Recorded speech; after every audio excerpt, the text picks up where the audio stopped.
Kainin niya yung ano niya, reconciliation niya. Wala yan. He's been lying since he became president.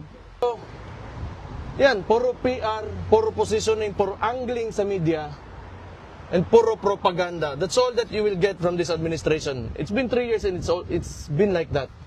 So do not expect that things will get better dahil sa sinabi niya may reconciliation and he's trying to man up and no. Acknowledge na po ba si PRD patungkol kay Tory as the new PNP chief? Ano po yung reaction niya dito? Wala man. Di ba? Wala man. Sinabihan namin pero kala ko nga maano sa pero wala man talaga yung gago na yan. Wala rin talaga yan. You know, like, kasi I would admire this person kung talagang he did everything with due process. Diba? But, you know, like, technically, if we talk about the case or you know, like, we review what happened, what transpired during yung ginawa sa kanya with KOJC and lahat, it's nothing. Wala. He's only handpicked there by the administration because he's an attack dog. That's it. Nothing more than that. 3 ranks yung inakyatan niya. Tinalunan niya 3 ranks. And na ngayon sinasabi ni Marbil na it was based on merit. Come on, di ba? Okay, if it was based on merit, ganito sana yun. Sana legal lahat na nangyari. But since yung tao na yan nag-operate, I don't know, he's not a criminal yet kasi hindi pa man sa korte, but he behaved like a criminal. So, bigay na yan sa kanya, PNP niya, tangin na siya. Okay lang. Okay lang, Mayor. No one is impressed. Yes, thank you, Mayor. Mayor, okay lang ba may additional mga questions? Sorry mga akin, namalikas ko. Nari ko mama. Mayor, sabi ni Pangulong Marcos, gusto raw niya ng pagkakasundo sa inyong pamilya kahit wala namang pahayag mula sa inyong panig. Pero iginiit niyang dapat walang kondisyon ang reconciliation. Kahit nanawagan ang taumbayan na dapat iuwi niya si PRD, ano po ang reaksyon niyo rito, Mayor? So, sa pagkakaintindi ko, gusto niya na may reconciliation pero walang condition, meaning walang terms, di ba? Kainin niya yung reconciliation niya. Wala yan.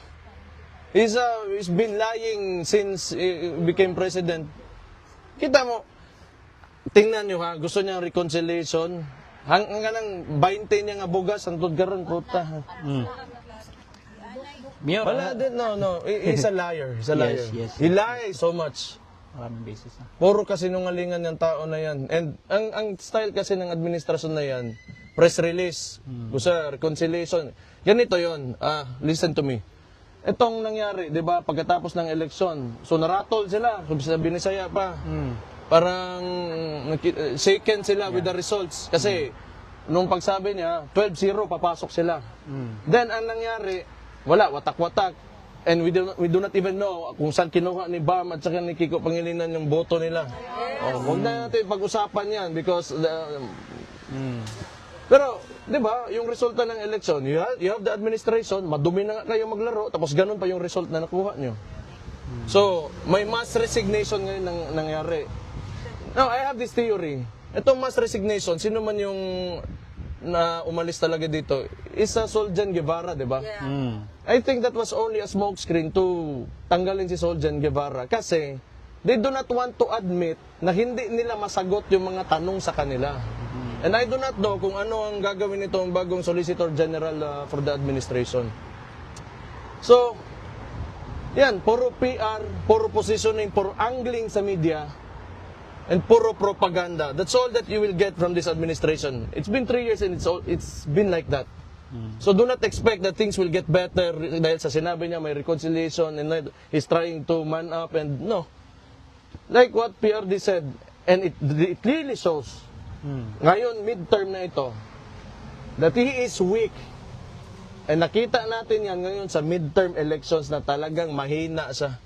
Mayabang pa, magsabi ng 12-0, 12-0. Talo ang mga kandidato niya.